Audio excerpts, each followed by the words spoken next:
Assalamualaikum.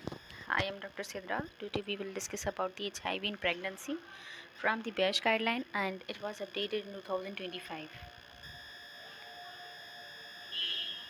Okay, so first of all, the risk of the vertical transmissions of the HIV is between 25% and it is 40% in breastfeeding.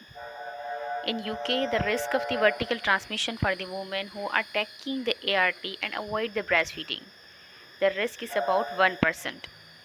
Okay, and the transmission rate of the women who are on ART and undetectable viral load is at the lowest about 0.57. ठीक है, तो जो vertical transmission का risk है ना वो है 25%। अगर मदर ब्रेस्ट फीड भी करवा रही है ना तो फिर उसमें 40% है। पर वो पेशेंट्स जो ART ले रही हैं और ब्रेस्ट फीड भी नहीं करवा रही, ठीक है, उनमें जो रिस्क है ना वो 1% है। बट वो वुमेंस जो ART पे हैं और उनका जब वायरल लोड किया गया वो अनडिटेक्टेबल था, तो उनमें जो रिस्क ऑफ ट्रांसमिशन है ना वो है 0.57%। ठीक है। अच्छा, HIV ट्रांसमिट कैसे होता है? बाय द वजाइनल फ्लूइड के थ्रू, सैमन के थ्रू, ब्लड के थ्रू, और during the breast feeding vertical transmissions होती है और ब्रेस्ट फीडिंग के थ्रू भी ट्रांसमिट होता है। ठीक है। तो एक वायरस करता क्या है? बेसिकली ये यूज़ करता है होस्ट के CD4 सेल, ठीक है, उनमें ये रेप्लिकेट होता है और CD4 काउंट को जो हमें इम्यूनिटी प्रोवाइड करते हैं उनको डिक्रीज़ करता है। Without the treatment virus continue to reproduce and CD4 count cell drop. Okay, अगर आप ट्रीटमेंट नहीं देंगे तो वायरस रिप्लिकेट होता रहेगा और आपका CD4 काउंट कम होता जाएगा। With the treatment level of the virus become so low they can not be detected and the CD4 count can recover. अगर आप ट्रीटमेंट देंगे तो आपका CD4 काउंट रिकवर हो सकता है और वायरल लोड कम हो जाएगा। अच्छा, अगर आपका CD4 काउंट 200 से कम हो जाता है ना, तो इन पेशेंट्स में एड्स हो जाती है। That is these patients are the immuno compromised, seriously immuno compromised, and they are susceptible to the AIDS. When on the treatment with an undetectable viral load, there is a no risk of the transmissions to the other through the unprotected sexual intercourse. ठीक है। पर अगर आप treat करते हैं इन patients को और वो पेशेंट्स जिनमें वायरल लोड बिल्कुल अनडिटेक्टेबल है, तो उनमें रिस्क नहीं होता ट्रांसमिशन का through the unprotective intersexual course. Okay, so in this chart you can see the risk of the transmission. So this chart is from the strategy. You can see here सबसे ज़्यादा जो transmission का risk है ना वो blood transfusion में है, that is 1 in 1, and after that with ejaculation 1 in 65, then in the receptive anal 190। ठीक है। और सबसे ज़्यादा कम देखें आप वो है receptive oral insertive oral human bite, उसमें सबसे कम है। Okay, HIV prevention strategies include use of the condom that almost 100% effective in preventing the HIV transmission if used perfectively. Okay, treatment as a prevention, treating an individual with HIV to prevent them from passing the infection to their partner. ठीक है, अगर किसी को HIV positive है तो आप उसके partner को भी उसकी स्क्रीनिंग करें, उसको भी ट्रीट करें। ठीक है, और उसे आपने काउंसिल करना है कि ये सेक्सुअली ट्रांसमिटेड डिजीज़ है, पार्टनर में भी ट्रांसमिट हो सकती है। ठीक है, और क्योंकि अब HIV पॉजिटिव है तो उसका पार्टनर क्या है, हाई रिस्क है, तो इन पेशेंट्स में आपने प्री एक्सपोजर प्रोफाइलैक्सिस देना होता है। ठीक है, जिसे हम कहते हैं ट्रूवेडा, जिसमें होता क्या है, एमिट्रिसिबीन होता है और टीनोफॉवर होता है। ठीक है, उसके साथ साथ आपने अच्छा इसकी ना या तो ये डेली ले सकती है, पार्टनर इसका डेली ले सकता है बिफोर इंटरकोर्स और आफ्टर इंटरकोर्स। 2 टैबलेट ओरल भी होता है और ये आप IV भी दे सकते हैं। ठीक है, ओरल किस तरह से होता है, इसका फार्मूला होता है 2-1-1। पहले 2 टैबलेट लेगा वो 24 hour before the intercourse, then 1 tablet after the intercourse, then after 48 hour she can take. ठीक है, she or he can take. तो इस तरह से वो प्री एक्सपोजर प्रोफाइलैक्सिस ले सकता है। अच्छा, पोस्ट एक्सपोजर प्रोफाइलैक्सिस कैसे देना होता है, 28 days of the anti viral medication that is the commences within the 72 hour of being expose to the HIV। ठीक है, अगर HIV के साथ किसी का एक्सपोजर हुआ है ना तो विद इन 72 आवर्स आपने उसको एंटी वायरल थेरापी देनी है और वो कितने दिन तक देनी है आपने, 28 डेज़ तक देनी है, ठीक है। एंटीनेटल स्क्रीनिंग आपने करनी है बच्चे की और माँ की, okay. Antenatal screening and effective treatment for the mother and baby, okay. Pre conception आपने पेशेंट्स को फोलिक एसिड रिकमेंड करना है, 400 माइक्रोग्राम आप देते हैं। प्रियर टू कंसेप्शन देते हैं up to 12 week of the pregnancy आपने देना होता है to reduce the risk of the neural tube defect. अच्छा, वैसे तो आपने 400 माइक्रोग्राम ही देना होता है, बट कुछ कंडीशंस हैं जिनमें आपने फोलिक एसिड की डोज इंक्रीज़ कर देनी है, आपने 5 मिलीग्राम तक देना है। वो कौन सी कंडीशंस हैं? अगर they are their parent have the neural tube defect, they have had the previous baby with the neural tube defect, they are their partner have the family history of the neural tube defect, या patient को diabetic है, epilepsy है, या उसका BMI more than 30 है, या उसकी bariatric surgery हो चुकी है, तो इन केसेस में आपने इसको 5 मिलीग्राम फोलिक एसिड देनी होती है, okay. All those women who are newly diagnosed are not currently engaged in the HIV care, not attended for the HIV care for more than the 12 month, तो इन patients को आपने with in 2 weeks देखना है, ठीक है, by the maternity services, ठीक है। अच्छा, आपकी जो HIV की MDT होगी उसमें HIV स्पेशलिस्ट इन्वॉल्व होता है, ऑब्स्टेटिशियंस, स्पेशलिस्ट, डाइटिशियंस, मिडवाइफ, पीडियाट्रिशियंस, ठीक है। सो these are included in the HIV MDT team. Supporting emotional and the psychological well-being, we recommend the full mental health assessment of the antenatal depression and the anxiety may be undertaken at the antenatal booking पे। then फिर आपने जैसे nice recommend करती है उस तरह से आपने इसकी स्क्रीनिंग करनी है, मेंटल हेल्थ असेसमेंट करनी है, ठीक है। If the screening indicated the mental health concern, we recommend that women and people should be referred to the GP and the local perinatal mental health services and offer the peer support। तो उसको फिर आपने refer कर देना है perinatal mental health services के पास, अगर आपको लग रहा है कि कोई मेंटली हेल्थ इशू है तो, ओके। अच्छा, इम्यूनाइजेशन के बारे में अब क्या रिकमेंडेशन है कि सबसे पहले आपने HIV अगर पॉजिटिव है तो सबसे पहले जब भी पेशेंट हमारे पास आएगी प्रेगनेंसी में आपने स्क्रीनिंग करनी है, और फिर आपने स्क्रीनिंग रिपीट करनी है 28 वीक पे, ठीक है। उसके साथ साथ आपने बाकी जो STI इन्फेक्शंस हैं उनकी भी स्क्रीनिंग करनी है अकॉर्डिंग टू दी पेश। आपने जो सेक्सुअली ट्रांसमिटेड इन्फेक्शंस हैं उनकी भी आपने स्क्रीनिंग करनी है, और वो स्क्रीनिंग आपने रिपीट करनी है 28 वीक पे। डायग्नोसिस आपने कैसे करना होता है? HIV की जो एंटीजन है वो विद इन 1 मंथ डिटेक्टेबल हो जाती है ब्लड में, और जो एंटीबॉडी है वो डिटेक्टेबल होती है after 3 month of the infection. तो दैट्स वाई आपने कन्फर्मेटी टेस्ट के लिए आपने 2 सैंपल एटलीस्ट लेने होते हैं, ठीक है। एक तो आपने उसी वक्त लेना होता है और एक 3 मंथ के बाद लेना होता है, ओके। और वो वुमेन जो लेबर में आपके पास आती हैं और जिनका HIV स्टेटस आपको मालूम ही नहीं है, उनमें फिर आपने रैपिड HIV टेस्टिंग करनी है, that take the 20 minutes to perform. पर अगर वो पॉजिटिव आ जाती है तो फिर आपने उसको ट्रीट करना है, एंटी रिट्रोवायरल थेरेपी देनी है आपने उनको। अच्छा, इम्यूनाइजेशन इन द प्रेगनेंसी, आपने प्रेगनेंसी में कौन कौन सी देनी है? आपने लाइव वैक्सीन तो नहीं देनी, दैट इज़ दी MMR, ठीक है, वो तो नहीं देनी आपने। बाकी आप इनएक्टिवेटेड इन्फ्लुएंजा वैक्सीन दे सकते हैं, आप पर्ट्यूसिस दे सकते हैं ऑल प्रेग्नेंट वुमेन में from the 16 weeks of the gestation and ideally by the 32 weeks तक आप दे सकते हैं। और रेस्पिरेटरी सिंगटल वायरस वैक्सीन भी आप दे सकते हैं from the 28 week of the gestation and up to the delivery in each pregnancy आप दे सकते हैं, ओके। कोविड-19 की वैक्सीन दे सकते हैं आप, ठीक है। बाकी आप MMR और जो लाइव वैक्सीन है क्योंकि उनका रिस्क होता है बच्चे पे, तो फिर वो आप नहीं दे सकते। Pregnant women and the people who are not immune to the rubella should be offered any outstanding dose of the MMR vaccine after the delivery।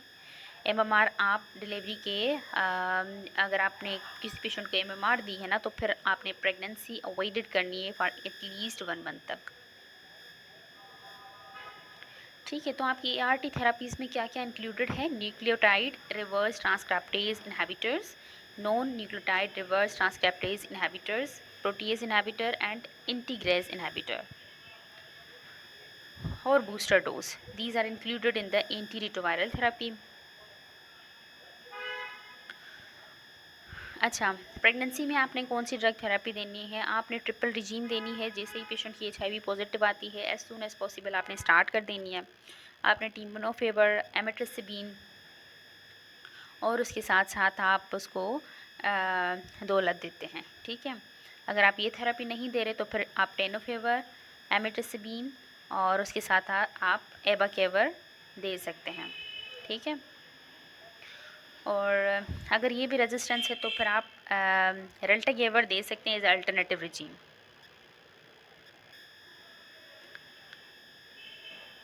When to start the ART in the pregnancy? As soon as possible आपने start कर देनी है। जैसे अगर आपने patient आपके पास आती है, उसकी एचआईवी पॉजिटिव है, ठीक है, फर्स्ट ट्राइमेस्टर में आपके पास आती है, उसका वायरल लोड जो है वो 1 लाख कॉपी से ज़्यादा है और CD4 काउंट 200 से कम है, तो आपने as soon as possible start कर देनी है। ठीक है। अच्छा, अगर किसी पेशेंट को हाइपरेमेसिस ग्रेविडम है, ठीक है, तो क्योंकि हाइपरेमेसिस ग्रेविडम आपका 20 वीक्स तक रिड्यूस हो जाता है, ठीक है, तो फिर आपने कोशिश करनी है कि 24 वीक्स तक एटलीस्ट आपने 24 वीक्स तक आपने स्टार्ट कर देनी है एंटीरिट्रोवायरल थेरापी। ठीक है, ओके, स्टार्टिंग और switching the ART in the pregnancy. HIV viral load test in the toxicity monitor performed. ठीक है, तो जैसे ही आपने ना ART आपने स्टार्ट की है ना प्रेगनेंसी में, तो उसकी मॉनिटरिंग होती है, क्योंकि ART की अपनी कॉम्प्लिकेशंस हैं। दैट इज़ द हेपेटोटॉक्सिक, ये हीमोलाइसिस करवाती है, जिसकी वजह से ऑब्स्टेटिक कॉम्प्लिकेशंस होती हैं, आपकी लिवर एंजाइम एलिवेटेड होते हैं, प्लेटलेट लो हो जाता है, प्री एक्लेम्शिया का रिस्क होता है, ऑप्स कोली का होता है, तो इनको फिर मॉनिटरिंग इसकी होती है। ठीक है, एक तो जैसे आपने ना ART स्टार्ट कर दी तो फिर आपने वायरल लोड करवाना होता है। ठीक है, वायरल लोड आप कैसे करेंगे? आपने जैसे ART स्टार्ट की तो आपने 2 वीकली किया, ठीक है, और फिर 2 वीकली करने के बाद फिर आपने मंथली करेंगे आप, और तब तक आप मंथली करेंगे जब तक वायरल लोड आपका अनडिटेक्टेबल नहीं होता। जैसे अनडिटेक्टेबल हो गया तो फिर आपने 2 मंथली किया इसका। ठीक है, एक मरतबा आपने 2 मंथली एटलीस्ट 1 टाइम आपने 2 मंथली करना है इसका, फिर आपने 36 वीक पे करना है, फिर आपने डिलीवरी पे करना है। तो ये है इसका आपने कैसे इसको मॉनिटर करना है। उसके बाद आप आ जाएँ कि आपने LFT कैसे देखनी है। जैसे ही आपने ART स्टार्ट की, क्योंकि ये हेपेटोटॉक्सिक है, तो फिर आपने 2 to 4 वीकली इसकी LFT करनी है। ठीक है, स्टार्टिंग के बाद भी आपने करनी है और जब आप स्विच करेंगे तब भी आपने करनी है। ठीक है, अच्छा, ट्रीटमेंट स्टार्ट करने से पहले आपने इंटीग्रेज रेजिस्टेंट टेस्टिंग भी करनी होती है, क्योंकि कुछ पेशेंट ट्रीटमेंट की रेजिस्टेंस उनमें होती है, तो फिर इस वजह से आपने इंटीग्रेट रेजिस्टेंस करनी होती है prior to initiation of the treatment. और अगर आपने जो स्टैंडर्ड रिजीम हमने पढ़ी, अगर आप वो नहीं दे रही, ठीक है, आपने नॉन स्टैंडर्ड रिजीम कोई दी है ना, तो फिर आपने फ्रीक्वेंटली वायरल लोड मॉनिटरिंग भी करनी होती है। उसके अलावा आपने थेरापेटिक डोज मॉनिटरिंग भी करनी होती है। ओके, अच्छा, कुछ पेशेंट्स होते हैं जिनमें आपने थेरेपी तो दी और वो कंप्लाइंट भी हैं, बट उनका वायरल लोड जितना ड्रॉप होना चाहिए 200 कॉपीज़ से कम होनी चाहिए। ठीक है, within 4 week 200 copies viral load की कम होनी चाहिए। अगर वो नहीं होती तो इट मीन्स कि there is the incomplete virological response in pregnancy. तो उसमें फिर आपने करना क्या है? For those women who have the detectable viral load on daily regime, अगर वो ले रही है ना तो फिर आपने उसमें एक और, पहले तो आप ट्रिपल रिजीम्स को दे रहे थे, अब आप इसको 4th ड्रग भी आप ऐड कर देंगे उसमें। ठीक है, या तो फिर आपने उसको राइटोनोविर ऐड करनी है या डेरिनोविर ऐड करनी है। ठीक है, और इन पेशेंट्स में आपने थेरापेटिक डोज मॉनिटरिंग नहीं करनी होती unless there is any other indication. अच्छा, आप आ जाएँ कि अगर कोई पेशेंट एचआईवी पॉजिटिव है और आपके पास आ जाती है सीरोम के साथ या प्रोम के साथ, पी-प्रोम के साथ सॉरी, तो उसमें फिर आपने करना क्या है, आपने जो ट्रिपल रिजीम वो ले रही है वो आपने उसको देनी है, ठीक है। बट उसके साथ साथ आपने एडिशनल एजेंट्स भी देने होते हैं टू प्रीलोड द फीटस। वो एडिशनल एजेंट्स कौन से हैं, आपने टेनोफोवर देनी है ओरल इमीडिएटली, ओरल आपने नेवरेपिन देनी है, और आपने आईविजाइविटीन देनी है for the duration of the labour. ठीक है, जाइविडीन आप कैसे देते हैं, आपने लोडिंग डोज देना है 2 मिलीग्राम पर केजी के हिसाब से, और मेंटेनेंस 1 मिलीग्राम पर kilogram for the duration of the labour. इस तरह से आपने देनी है। और ये किसकी है, जब पेशेंट आपके पास आती है 28 वीक के बाद, ठीक है, तो उसकी ये मैनेजमेंट है। अगर 28 वीक से पहले आती है ना, तो सिर्फ आपने जो ART ले रही है ना वही आपने देनी है, या आप स्टार्ट करते हैं ART, ठीक है। बाकी अगर 28 वीक के बाद आती है तो फिर आपने एक तो ट्रिपल रिजीम देनी है उसको, और उसके साथ साथ आपने प्री लोड करना है न्यूनेट को। ओके, वो वुमेन जिनकी HIV स्टेटस हमें मालूम ही नहीं है और रेपर हमारे पास आया गई हैं, तो एज सुन एज़ पॉसिबल आपने HIV रैपिड टेस्टिंग करनी है। वो विद इन 20 मिनट्स आपको रिपोर्ट मिल जाएगी। अगर आपको नेगेटिव है तो फिर तो कोई थेरेपी इंडिकेटेड नहीं है। अगर पॉजिटिव है तो फिर आपने MDTs को इन्वॉल्व करना है, ठीक है, उनके साथ डिस्कस करना है, और आपने ट्रीटमेंट स्टार्ट कर देना है। Management of the pregnant women with the वायरीमिया on ART, ठीक है। अगर कोई पेशेंट ले रही है ART, ठीक है, कंप्लाइंट भी है, बट आपने 36 वीक पे आप वायरल लोड चेक करते हैं, और अगर आपको डिटेक्टेबल वायरल लोड मिल रहा है तो सबसे पहले आपने रेजिस्टेंस चेक करनी है ड्रग की, और आपने अगर 3 ड्रग्स ले रही है ना तो फिर आपने चौथी ड्रग्स भी इसमें ऐड कर देनी है, ठीक है। 4th ड्रग रिजीम आपने फिर देनी है, उसमें फिर आपने राइटोनेवर या डेरिनेवर आप ऐड कर सकते हैं आप। और फिर आपने जब 4th ड्रग इसमें ऐड कर दी तो फिर आप वीकली वायरल लोड टेस्टिंग करेंगे और डायरेक्ट ऑब्जर्व थेरेपी आप करेंगे, ठीक है। डायरेक्ट ऑब्जर्व थेरेपी मतलब कि आपने पेशेंट को थेरेपी देनी है अंडर हेल्थ केयर प्रोफेशनल, ठीक है, अपने अपने अंडर में देनी है। एडमिट करके फिर आप अपनी ऑब्जर्वेशन में आप उसको एडमिट करेंगे और थेरेपी देंगे, तो और फिर आप वॉच करेंगे कि उसका वायरल लोड कम हो रहा है या नहीं हो रहा। अच्छा, management of the pregnant women with the वायरीमिया on the ART, तो यही सेम ट्रीटमेंट है। अगर वायरीमिया हो रहा है तो ट्रिपल रिजीम ले रही थी, तो अब आपने इसको 4th ड्रग रिजीम देनी है। उसमें फिर आपने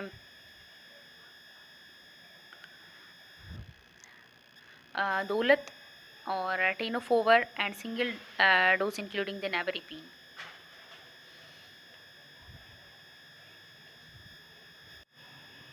ठीक है। और अगर किसी पेशेंट का वायरल लोड 1000 कॉपी से ज़्यादा है तो फिर आपने उसमें C सेक्शन करना है।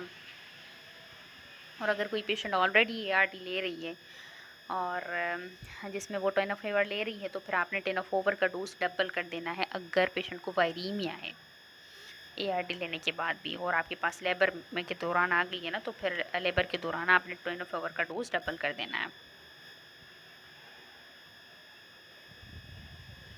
ओके। एंटीनेटल स्क्रीनिंग आप जो नॉन इन्वेसिव हैं वो तो आप कर सकते हैं ना। आपने फीटल इनअप्लाइटी के लिए कंबाइंड स्क्रीनिंग टेस्ट करनी है, और आपने नॉन इन्वेसिव टेस्टिंग करनी है for the high risk screening result. बाकी जो इन्वेसिव टेस्टिंग है वो अगर पेशेंट HIV पॉजिटिव है और आपको वायरल लोड मालूम नहीं है तो आप इन्वेसिव टेस्टिंग नहीं करेंगे। और वो पेशेंट्स जिनमें वायरल लोड ज़्यादा है, ठीक है, तो उनमें भी आपने नहीं करनी जब तक वायरल लोड अनडिटेक्टेबल ना हो जाए। बट अगर आप इन्वेसिव प्रोसीजर डिले नहीं कर सकते तो फिर आपने MDT को इन्वॉल्व करना है, और उसकी ART आपने रिजीम देखनी है, और फिर after the discussion in the counselling आप कर सकते हैं।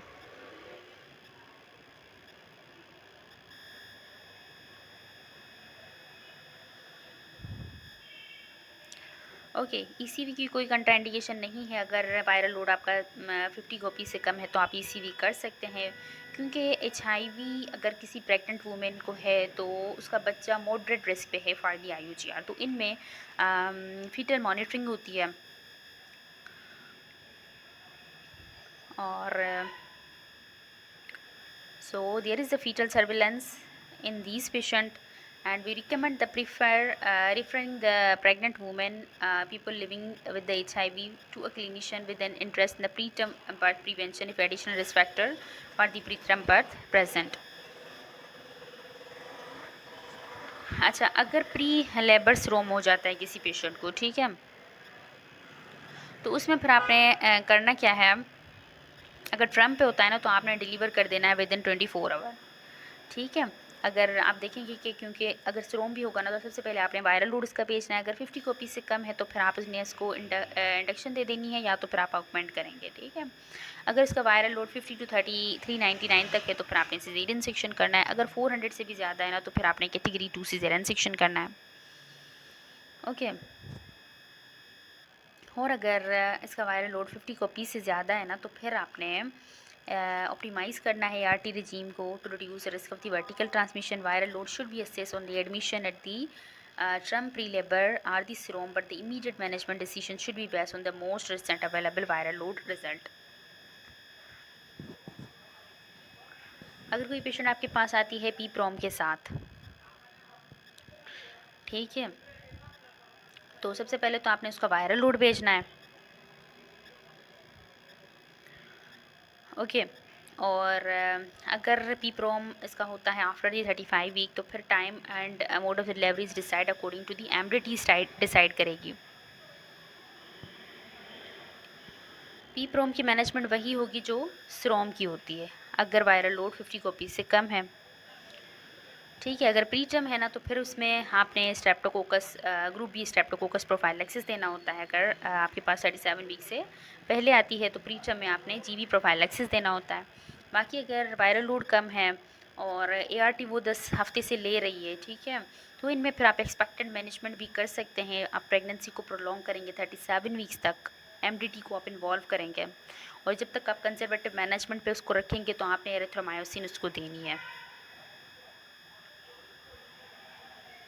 और अगर 35 वीक से पहले आपके पास आती है पी प्रोम के साथ और वायरल लोड इसका 50 कॉपी से ज़्यादा है, ठीक है, तो फिर आपने एमडीटीज़ को इन्वॉल्व करना है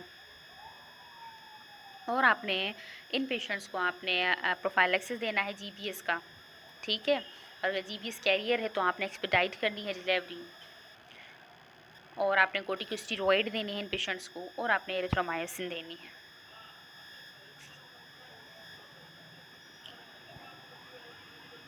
प्रीटर्म में भी अगर आपने पेशेंट आपके पास आई है और उसका वायरल लोड 50 कॉपी से ज़्यादा है तो आपने जीबीएस का प्रोफाइलैक्सिस देना है, कोर्टिकोस्टेरॉइड देने, मैग्नीशियम सल्फेट देनी है आपने न्यूरो प्रोटेक्शन के लिए। टोकोलाइटिक आप क्यों देंगे, आप इस वजह से देंगे ताकि आप स्टीरॉइड दे सकें इसको और एंटीवायरल दे सकें। और आपने how to arrange the to transfer a unit with appropriate neonatal intensive care facilities, फिर आपने उसको रेफ़र कर देना है जहाँ पे एनआईयूसी की फैसिलिटीज़ मौजूद हों। मोड ऑफ़ डिलीवरी डिपेंड करता है वायरल लोड कितना है। अगर वायरल लोड 50 कॉपीज़ से कम है तो फिर आपने वजाइनल डिलीवरी करनी है। अगर आपका वायरल लोड जो है वो 52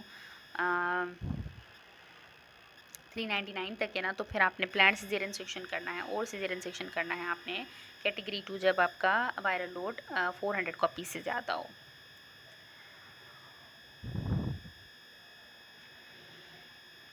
ठीक है, अगर वायरल लोड आपका 50 कॉपी से ज़्यादा है ना तो फिर आपने डिलीवरी कंसीडर करनी है 38 वीक पे।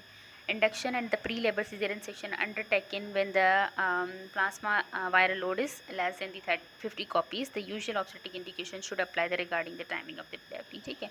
इनको फिर आपने as a normal vaginal delivery की तरह लेके जाना है। अगर कोई ऑब्स्टेटिक इंडिकेशन है तो आप इंड्यूस या सिजेरियन सेक्शन कर सकते हैं। बाकी जिनका वायरल लोड 50 कॉपी से ज़्यादा है तो उनको फिर आपने टर्मिनेट कर देना है 38 वीक पे। एंटापार्टम मैनेजमेंट अभी अगर पेशेंट लो रिस्क है, कोई एडिशनल रिस्क फैक्टर नहीं है, 50 कॉपी से कम है वायरल लोड, तो इनको फिर आप मिडवाइफरी लेड एंटापार्टम केयर प्रोवाइड कर सकते हैं। डिलेड कॉर्ड क्लैंपिंग भी आप इनमें कर सकते हैं और वाटर बर्थ भी आप इनमें कर सकते हैं अगर 50 कॉपी से वायरल लोड कम है तो, ठीक है। और आपने आईवीज़ आयुवेटीन इन्फ्यूशन आपने स्टार्ट कर देनी है लेबर के दौरान और आप डिसकंटिन्यू करेंगे आफ्टर कॉर्ड क्लैंपिंग। कब करेंगे आप? उन वुमेंस में जिनका वायरल लोड 1000 कॉपीज़ तक है, ठीक है, या उससे ज़्यादा है, तो आपने इन्फ्यूशन स्टार्ट कर देनी है 4 our before the caesarean section. और वो वुमेन जो आपके पास लेबर में आती हैं और जिनका वायरल लोड 1000 से ज़्यादा है, या वजाइनल डिलीवरी के लिए आती हैं जिनका वायरल लोड 1000 से ज़्यादा है, ठीक है, या वो वुमेंस जिनमें सिरोम हो चुका है और जिनका वायरल लोड 1000 से ज़्यादा है, तो आपने उनमें भी स्टार्ट कर देनी है इन्फ्यूशन। और जो अनट्रीटेड पेशेंट जिनका वायरल लोड आपको पता ही नहीं है, ठीक है, और HIV पॉजिटिव हैं, तो इसमें भी आपने इन्फ्यूशन स्टार्ट कर देनी है, ठीक है। तो अब आ जाते हैं कि न्यूनेटल मैनेजमेंट आपने कैसे करनी है, ठीक है। तो न्यूनेट देखें, सबसे पहले आपको मालूम होना चाहिए कि लो रिस्क है बच्चा या हाई रिस्क है, ठीक है, क्योंकि दोनों की मैनेजमेंट अलग है। लो रिस्क अगर आपका ये क्राइटेरिया फुलफिल करता है, ठीक है, अगर माँ ने 10 वीक्स तक एंटी रिट्रोवायरल थेरेपी ली है और अगर माँ का जो वायरल लोड है वो within 6 week prior to the delivery हो चुका है और वायरल कॉपीज़ 50 कॉपीज़ से कम हो, ठीक है, तो अगर ये सारी चीज़ें पॉजिटिव हैं तो इट मीन्स कि बच्चा लो रिस्क है। उसमें फिर आपने सिर्फ इसको एक ही ड्रग देनी है, दैट इट इज़ दी ज़ाइविटीन। और अगर ये क्राइटेरिया फुल नहीं करता तो फिर इट मीन्स कि बच्चा हाई रिस्क है, उसमें फिर आपने इसको ट्रिपल ड्रग देनी है, ठीक है। तो हाई रिस्क में आपने सिर्फ इसको 2 वीक के लिए, सॉरी, लो रिस्क में आपने सिर्फ इसको 2 वीक्स के लिए ज़ाइविटीन देनी है। अगर माँ ने 10 हफ्ते पहले डिलीवरी से पहले एंटी रिट्रोवायरल थेरेपी ली हो, अच्छा, या तो 6 वीक पहले उसका जब वायरल लोड किया गया हो और वो 50 कॉपीज़ से कम हो, तो इट मीन्स कि बच्चा लो रिस्क है, उसमें फिर आपने 2 वीक तक उसको ज़ाइविटीन देनी है। और अगर ये क्राइटेरिया फुल नहीं होता ना, तो फिर आपने उसको ट्रीट करना है एज अ हाई रिस्क। आपने उसको कम्बिनेशन थेरेपी देनी है, दैट इज़ द PNP। आपने नेवरिपीन देनी है पहले 2 हफ्ते तक, फिर उसके बाद आपने ज़ाइविटीन और लैमिविटीन देनी है फर्दर 4 वीक तक, ठीक है। तो इट मीन्स के टोटल 6 वीक आपने थेरेपी देनी है, ठीक है। और जैसे ही बच्चा डिलीवर होता है ना, तो आपने उसी वक्त माँ का और बच्चे का दोनों का वायरल लोड करना होता है, ठीक है। और आपने स्टार्ट कर देनी है बच्चे को थेरेपी विद इन 4 आवर, ठीक है। बट आपने वैसे तो ओरल थेरेपी देनी होती है बच्चे को, बट वो बेबीज़ जो प्री टर्म हैं, प्री मेच्योर हैं, जिनमें नेक्रोटाइजिंग एंटीरोकोलाइटिस का रिस्क ज़्यादा है ना, तो उनमें फिर आपने IVART देनी है, ठीक है। विद इन 24 आवर आपने बच्चे और माँ का सैंपल भेज देना है for the HIV RNA PCR के लिए। आपने अगर लो रिस्क है तो आप उसको PCG की वैक्सीन दे सकते हैं, ठीक है। रोटा कंट्रा इंडिकेटेड नहीं है, जब तक आपको HIV का स्टेटस मालूम नहीं होता तब तक आप ना दें। बाकी BCG वैक्सीन आप दे सकते हैं, बट अगर बच्चा हाई रिस्क है तो आप तब तक ना दें जब तक उसका वायरल लोड अनडिटेक्टेबल नहीं हो जाता या PCR नेगेटिव नहीं होता, ठीक है। ओके, अच्छा, आपने अब अगर बच्चा हाई रिस्क है तो आपने उसकी मॉनिटरिंग कैसे करनी है। पहले तो सबसे पहले आपने HIV RNA और DNA, ठीक है, दोनों भेजने हैं within 24 hour, then 2 week पे, देन 6 वीक पे, देन 12 वीक पे। फिर आपने एंटीबॉडी टेस्टिंग करनी है 24 मंथ ऑफ एज पे। और अगर बच्चा लो रिस्क है और ब्रेस्ट फीड भी नहीं कर रहा, तो उसमें फिर आपने या तो HIV RNA PCR करें या तो DNA PCR करें, ठीक है। वो आपने कब करना है, soon as possible after the birth करना है विद इन 24 आवर। देन आपने 4 to 6 वीक पे करना है, देन आपने फिर 10 to 12 वीक्स पे करना है, देन आपने एंटीबॉडी टेस्टिंग करनी है 24 मंथ पे। ओके, अगर बच्चा लो रिस्क है और ब्रेस्ट फीड भी कर रहा है ना, तो फिर उसमें आपने DNA कर सकते हैं या आप RNA PCR करें, विद इन 24 आवर करना है। फिर आपने मंथली करना है, जैसे ब्रेस्ट फीड कर रहा हो तो फिर आपने मंथली करना है उसका PCR। और ब्रेस्ट फीड अगर वो करवा रही है ना, तो फिर उसने आपने पेशेंट को फुल्ली काउंसिल करना है, फुल्ली इन्फॉर्म करना है, और ये शेयर डिसीजन मेकिंग बेसिस पे होता है।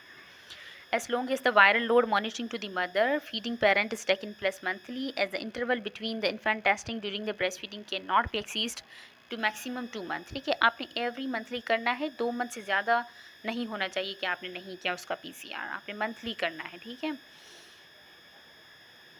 और जैसे ब्रेस्ट फीड वो स्टॉप करवाएगी तो फिर उसके 4 वीक के बाद आपने करना है, फिर 8 वीक्स के बाद करना है। और आपने HIV एंटीबॉडी टेस्टिंग करनी है 24 मंथ पे। ओके, अच्छा, इन बच्चों में फिर जिनमें HIV है तो उनमें फिर आपने नीमोसिस्टाइटिस जीवाणु नमूनिया का भी आपने प्रोफाइलैक्सिस देना है। उसके लिए आप ट्राइमेथोप्रेन और सल्फामेथाजोल देते हैं आपको बच्चे को 4 वीक ऑफ एज से, जिनमें HIV PCR पॉजिटिव हो, और आपने तब तक देना है जब तक HIV इन्फेक्शन एक्सक्लूड ना हो जाए। Okay, so that's all about the HIV। अच्छा, कुछ BCQs हैं। You can see here 29 year old HIV positive patient therapy पे है, दैट इज़ दी दौलत। वो ले रही है टेनोफैबर ले रही है वो, ठीक है, और एमिट्रिसिबिन भी ले रही है। She ask about to switch the beta ग्रावर pre conception because of the weight cancer, what is the best advice.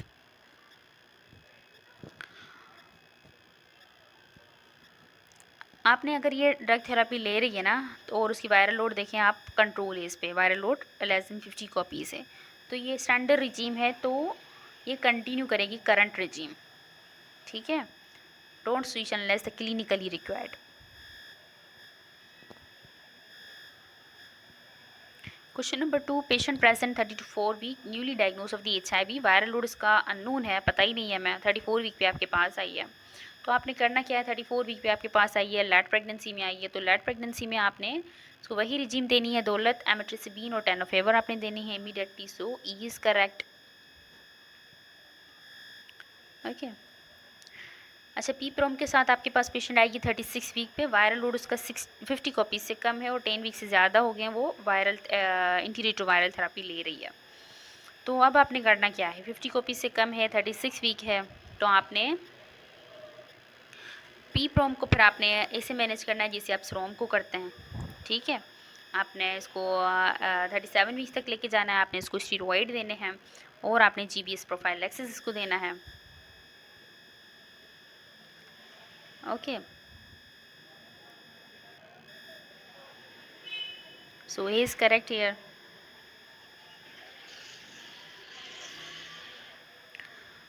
Which monitoring schedule does the HIV recommend for a woman who conceive already virological suppressed on the ART? तो आपने viral load कैसे monitor करना है, आपने पहले आपने जैसे ही therapy start की तो आपने उसका 2 वीकली किया वायरल लोड, ठीक है, फिर आप मंथली करते हैं, ठीक है, फिर आपने 2 मंथली किया, फिर 36 वीक पे, फिर डिलीवरी पे। So is correct here.